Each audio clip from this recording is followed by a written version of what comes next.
pime kodang. Inaweza linganishwa na nini? Pinyruoth. Ufalme.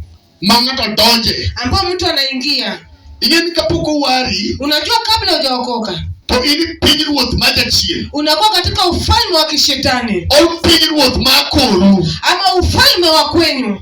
To sami yudo loch kod waru. Na wakati unapata ushindi na wokovu, mama wacho nukuru ini chwech manyene pinyruoth Nyasaye. Biblia inasema wewe ni kiumbe kipya katika ufalme wa Mungu. To mane pinyruoth madwa mondo wapuonjre. Na hiyo ndio maana ufalme ambao tunataka tujifundishe. Mondo wange nwane pinyruoth mane. Ili tujue tuko katika ufalme gani. To ango monego watime pinyruoth. Na ni nini tunafaa kufanya katika huo ufalme? Seche mwadake pinyruoth no. Wakati tumeishi katika ufalme, what are our expectation towards the kingdom of God? Tunatarajia nini kwa ufalme wa Mungu? Because you cannot leave your job. Kwa sababu waziacha kazi yako. Bibili ikanisa kai. Na unakuja hapa kanisani. To ikia ruoth mitiyo. Na ujui mfalme unayemtumikia. Kati kia jimonego beni yudo kumpinyruoth. Na ujui kile unafaa kupata katika ufalme. Yet Paul huyo kawacho niya. Babu Paulo anazungumza akisema. Nikire teko kwa mnatmose yikum Nyasaye. Kuna nguvu kwa yule ambaye ameamini kwa Mungu. Kwa Yesu wacho niya. Na Yesu pia anasema. Ani mnamnio olungu nyithi Nyasaye. Mimi ndo nilifanya muitwe watoto wa Mungu. To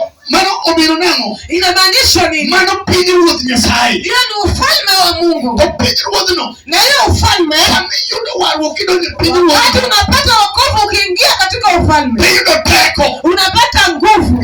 Miluongi ni nyathi Nyasaye. Ambapo unaitwa mtoto wa Mungu. Ingeni okluongi nyathi Nyasaye kamano. Unajua unaitwa mtoto wa Mungu hivyo. Nitiere teko makoluongi nyathi Nyasaye to nitie teko. Kuna nguvu ukiitwa mtoto wa Mungu, iko na nguvu. Pinyruoth ma intie no. Hiyo ufalme ambao uko ndani. En kod teko. Iko na nguvu. Hallelujah. Hallelujah. Pinyruoth no kod teko. Hiyo ufalme uko na nguvu. En kod teko. Iko na nguvu. Masami wuoyo. Wakati unazungumza. Wuoyo kuom teko. Unazungumza kwa nguvu. Wuoyo kuom ng'eyo. Na unazungumza na kujua. Adier manitie ni. Sababu kweli ambao uko ni ya kwamba. Nitiere pinyruodhi mang'eny. Kuna ufalme mingi. Nitie nyaka moko. Kuna zingine pia. Mag Illuminati. Ambao ni za Illuminati. Pinyruoth ma Illuminati. Ufalme wa Illuminati. Yakinegi nyathimo ni med teko. Lazima uwe mtoto ndio upate nguvu katika ufalme. Pinyruoth ma Nyasaye. Lakini katika ufalme wa Mungu. Yesu setho. Ni kwamba Yesu ameshakufa. Chiero remo nikech